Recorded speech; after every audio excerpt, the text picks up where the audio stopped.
Yes guys, bumili ng durian si Mamo kasi parang gusto kong kumain ng durian. Pero hindi tag durian ngayon eh. Alam ko ngayon ay tag Indian. So ayan na po, biniyak na ni Mamo. Wow. Sarap naman talaga ng durian. Kahit medyo mahal, masarap naman. Diba guys? Bakit karamihan nababahuan sa durian? Hindi kaya? Ang sarap nga ng amoy niya eh.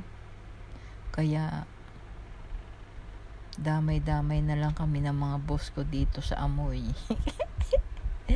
O diba guys? Ang sarap niya. Para siyang gatas lang. Pag kinain mo siya, juicy.